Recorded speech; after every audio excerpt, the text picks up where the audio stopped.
Nosotros estamos trabajando aquí, ¿verdad? Pero el gobierno sigue parcialmente cerrado.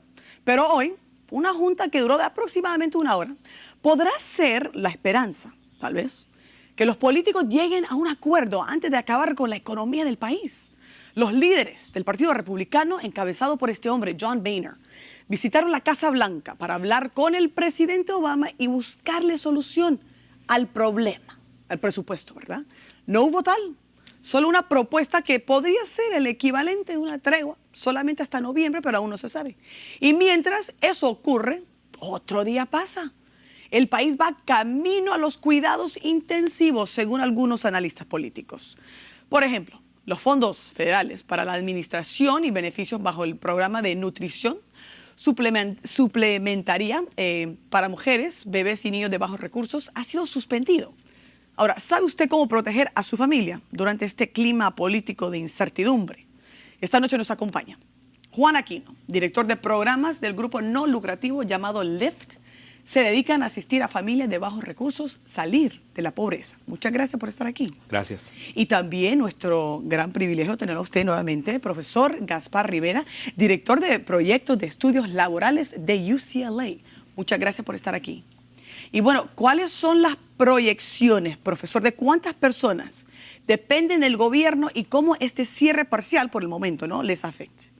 Bueno, efectivamente, el cierre parcial de servicios en un momento les va a afectar. Los programas federales de asistencia son administrados de manera local por los condados. Los condados son las entidades de gobierno que administran estos programas federales y los programas federales de alivio a la pobreza vienen de una mezcla de fondos, tanto federales, estatales como locales.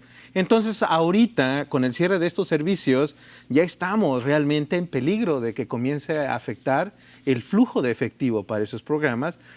Sin embargo, a mí me parece que lo que más preocupa es la incertidumbre. Si esto dura demasiado, pues muchas personas van a pasar hambre. Bueno, y precisamente porque una de las preguntas que nosotros aquí en Sin Límites hemos recibido es qué va a pasar, por ejemplo, con el cheque de ayuda pública, en inglés el welfare, con sección 8, profesor.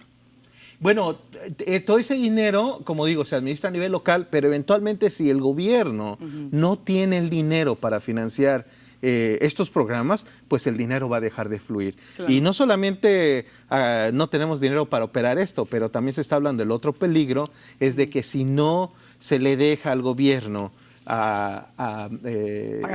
pagar la deuda, sí, entonces no va a haber dinero para eso en el futuro. Entonces esto crea una incertidumbre increíble. Entonces no solamente son los empleados del gobierno federal, pero también la gente que utiliza esos programas, y debemos de decirlo, en su mayoría pues es gente pobre, son minorías raciales y muchos de estos son latinos. Claro. Así es. Y bueno, ya entramos a la tercera semana, ¿verdad? O sea, del cierre parcial. ¿Qué impacto ha tenido con ustedes, LIFT? Hablemos un poquito qué hacen ustedes en la organización. Sí, nuestra organización es una organización no lucrativa. Estamos ubicados en un centro comunitario y nosotros estamos combatiendo la pobreza para ponerle un fin. Estamos peleando y luchando para pelear los síntomas de la pobreza.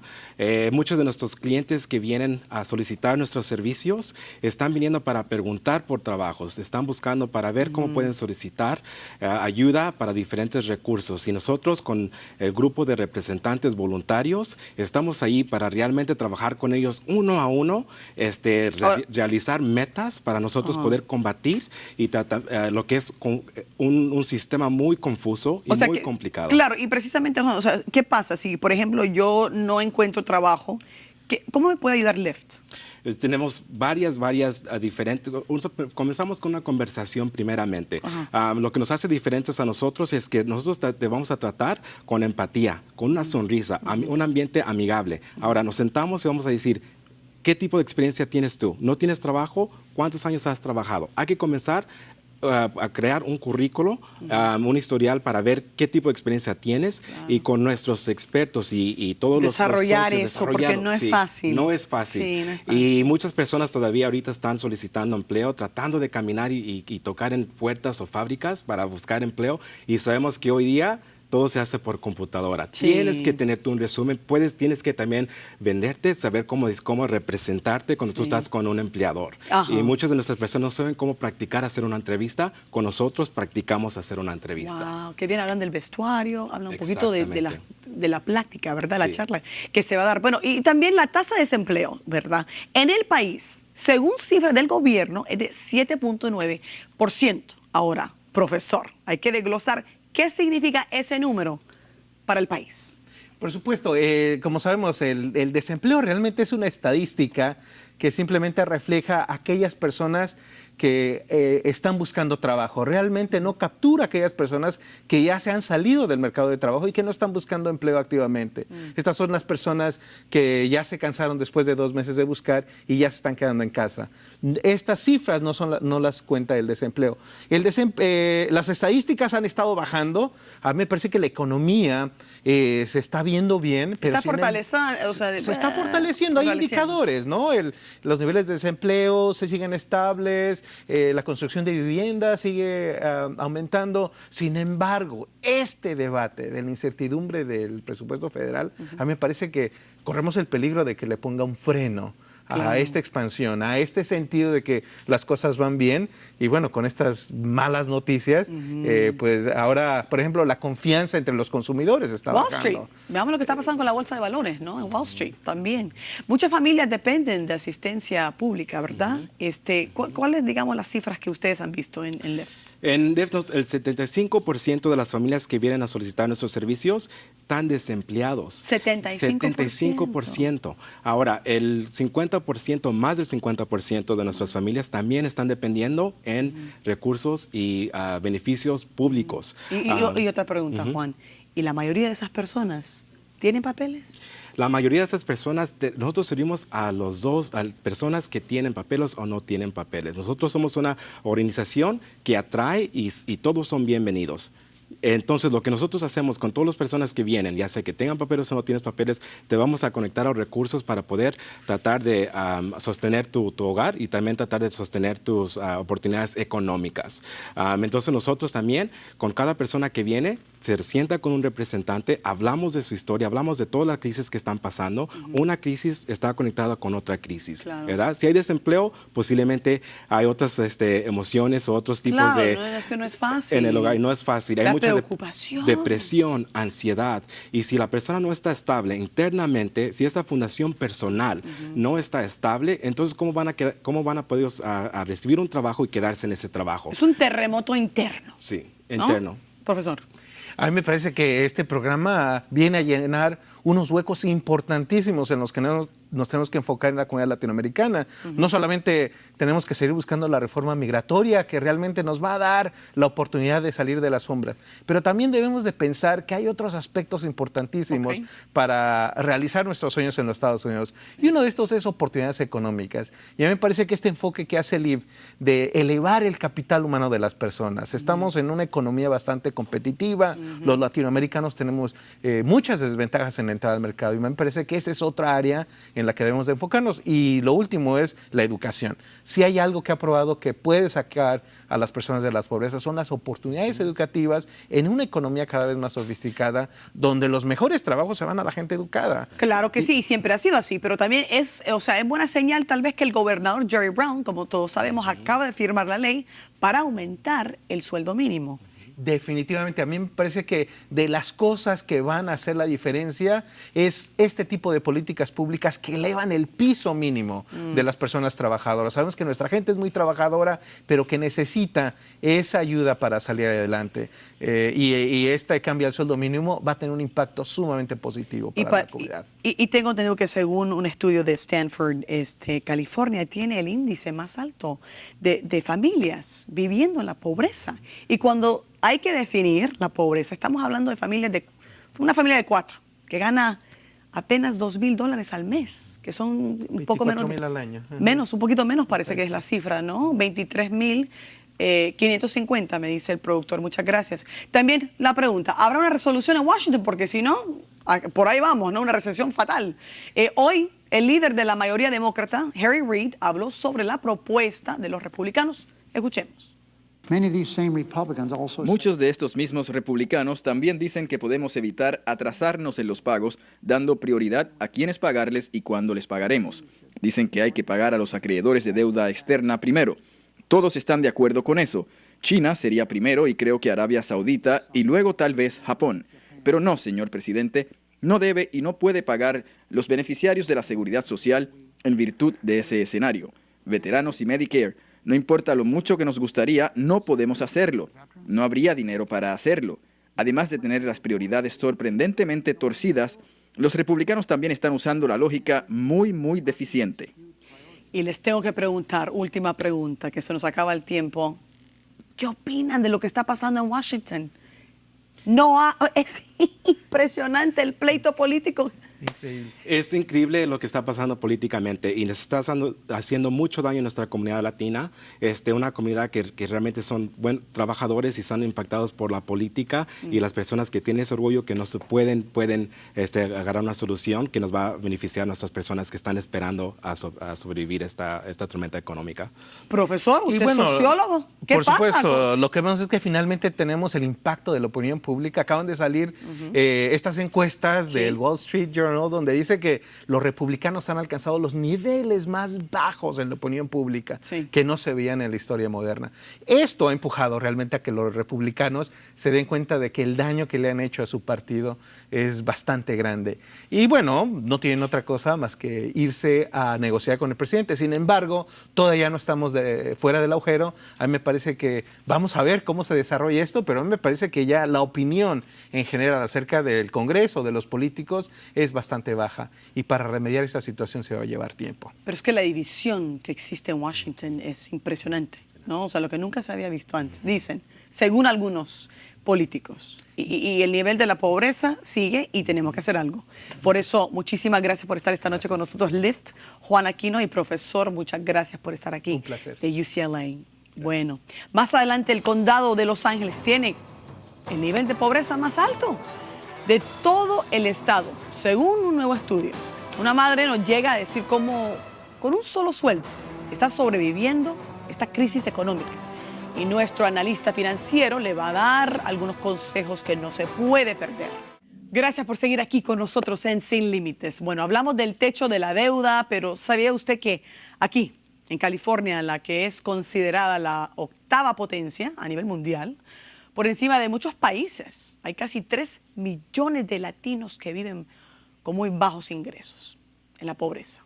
Esto lo dio a revelar la Oficina del Buró del Censo de los Estados Unidos. Ahora aquí, un nuevo estudio también del Instituto de Política Pública de California revela que desde Silicon Valley hasta Hollywood, las comunidades tienen la tasa de pobreza más alta que cualquier otro estado en el país. También que el condado de Los Ángeles es el lugar donde viven más pobres de todo el estado. ¿Cómo es eso, verdad? Bueno, esta noche nos acompañan Jacqueline González, madre y maestra. Muchas gracias por estar aquí. Gracias. También Carlos Márquez, nuestro experto, asesor financiero. Así que muchas gracias, Carlos, por estar aquí. Bueno, vamos a hablar de los números, vamos a hablar también del caso de la maestra, de la mamá, pero veamos ahora, ¿no? Esta tasa de pobreza para entender los números.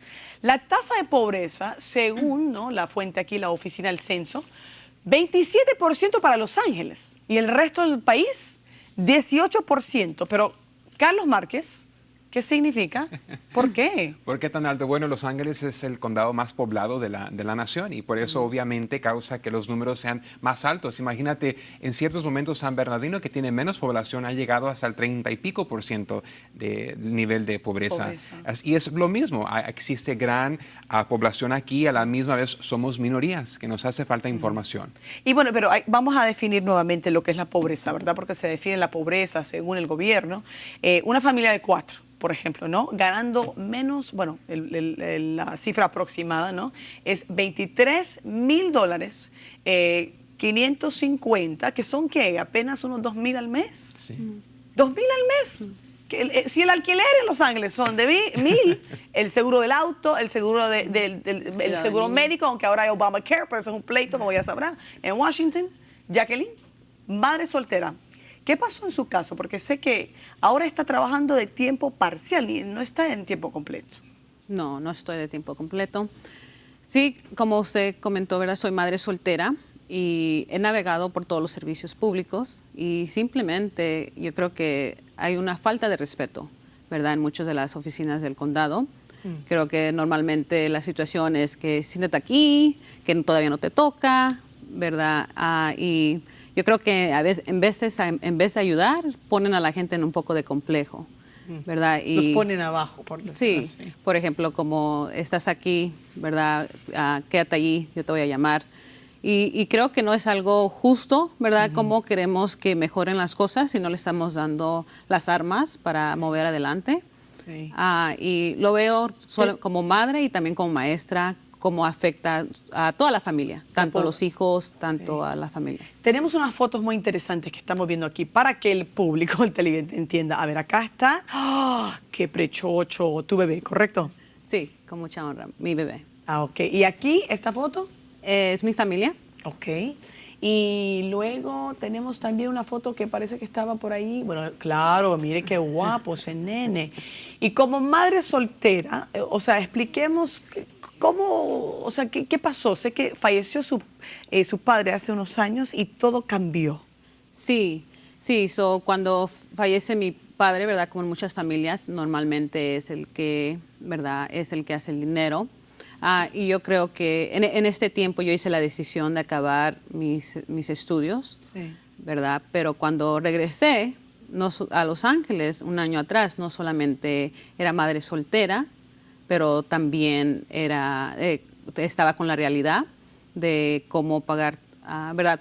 Tantos como hemos estado platicando aquí, ¿verdad? Tantos biles que hay, Sí. ¿verdad? Tenemos que escoger hacer Comida muchas decisiones. O el seguro, ¿verdad? Ajá. Del auto, por ejemplo. Pero bueno, estaban viviendo en Illinois y luego regresó para ayudarle a su mami, tengo entendido, Sí, ¿verdad?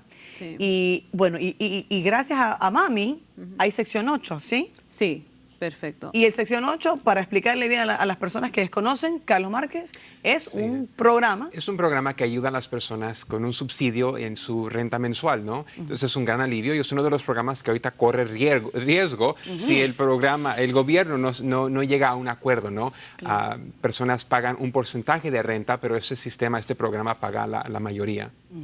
Y digamos, Jacqueline, ¿qué tan difícil ha sido conseguir sección 8?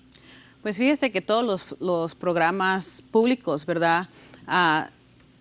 Tienen un límite, como hemos hablado, ¿verdad? A veces uno se pone a pensar, tengo que solamente poder hacer, como por ejemplo en mi caso, tengo una educación o de universidad, pero me pongo a pensar yo, tengo que agarrar aunque sea unos 30,000 o más para poder sostener yo a mi familia, para pagar todos los biles como el hogar, la comida, y es cuando uno se pone a preguntar, ¿verdad? Pero usted está estudiando actualmente, ¿verdad? No, ya tengo mi carrera, por eso digo, a veces son las decisiones que como familia, como cabeza de familia, tengo que yo hacer, ¿verdad? Claro. Es, por ejemplo, a donde, si voy a ser parte del programa, no puedo ser más de un límite de No ingreso. puede ganar más, claro, porque siempre hay un límite. Pero en su caso, usted está trabajando tiempo parcial, pero ¿por qué no tiempo completo? ¿Por el bebé? No, porque no calificaría esos programas, ¿verdad? Esa es la historia allí. Si uno gana más, en mi caso, más de 1,300, simplemente esa oportunidad ya no está. Tengo que encontrar un trabajo que me garantice que tiene que ser más de 30,000, que me garantice que pueda pagar no solamente el cuidado del niño, que hoy día, como sabemos, es como $800, la renta, ¿verdad? Pero una pregunta, porque yo sé que algún televidente tal vez esté escuchando y diga, pero ¿y por qué no consigue trabajo que le dé más dinero? ¿Por qué no? No, pues, como le digo, es como la primera situación, ¿verdad? Que siempre me pongo yo a pensar es que, imagínese, estamos tratando de traer el ingreso de 2 personas a la casa, ¿verdad? Y no es fácil. No es fácil, No ha obviamente podido, no es fácil. Como maestra, con Soy- una maestría, tengo entendido también, ¿no? O no Sí. solo el bachelor's. Sí, la bacheloreta, pero estoy conscientemente tratando de solucionar diferentes situaciones que están pasando, como hablamos en LIFT, ¿verdad? Normalmente en una crisis hay muchas crisis. Usted recibió asistencia para quienes tal vez apenas están sintonizando, ¿no? Lyft es un grupo, una organización no lucrativa que dicen que, bueno, ayudan, aportan a familias de bajos recursos y sin trabajo. Y, bueno, en el caso, Jacqueline, o sea, cuando llegó usted a Lyft, ¿cómo fue esa situación? Pues cuando llegué a Lyft dije, quiero ser voluntaria. Sé que el sistema no está sirviendo. Yo quiero mejorar a mi comunidad, ¿verdad? Como maestra, como madre. Sé que... Ya había logrado su trabajo, o sea, ya lo había conseguido. Ya sabía. Pero por eso mismo sabía que cuando la gente va a buscar un beneficio público, a veces hay más complejo, ¿verdad? No, es difícil le ponen por un el poco de ego. complejo. Y pero aparte que dice usted de que también muchas veces no los tratan con bastante respeto. ¿Sí o no? No, como le digo, normalmente siempre me recuerdo de la primera vez que fui a llenar una aplicación, los piden que vayamos por un detector de metal y te pones a pensar, ay, ya soy criminal aquí o qué pasó, ¿verdad? Y luego después, ese es nomás el comienzo. Después pasa lo bueno, ¿verdad? Después pasa que te me vas a sentar aquí, fíjate, después de 2 horas te voy a tener que decir que mañana regreses, como que si no tuviéramos un trabajo, ¿cómo uno mantiene un trabajo así?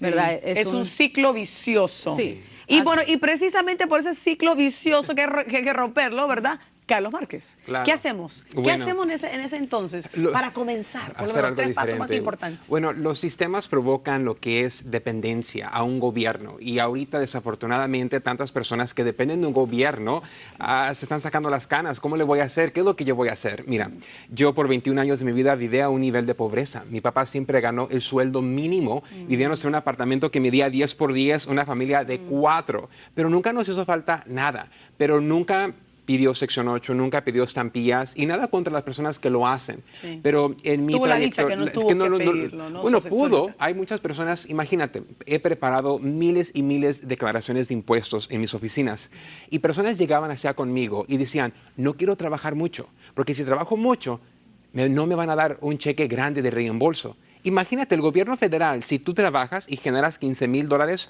con 3 niños te van a dar un cheque de reembolso de casi $7,000. Casi la mitad de un ingreso anual. Y muchas personas que se convierten en expertos en los sistemas dicen, mira, yo no quiero trabajar, porque si trabajo más, pues mi cheque me va a salir muy pequeño.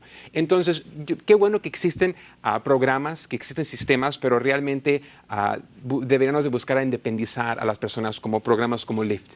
Hay que saber ahorrar, que es tan Ahorrar, importante. Y bueno, siempre en la página de Facebook, Carlos Márquez nos va a dar otros consejos bien súper valiosos. Así que, Carlos, muchas gracias por estar esta noche aquí. Y también a Jacqueline por estar aquí. Mucha suerte. Gracias a usted. Felicidades, maestra.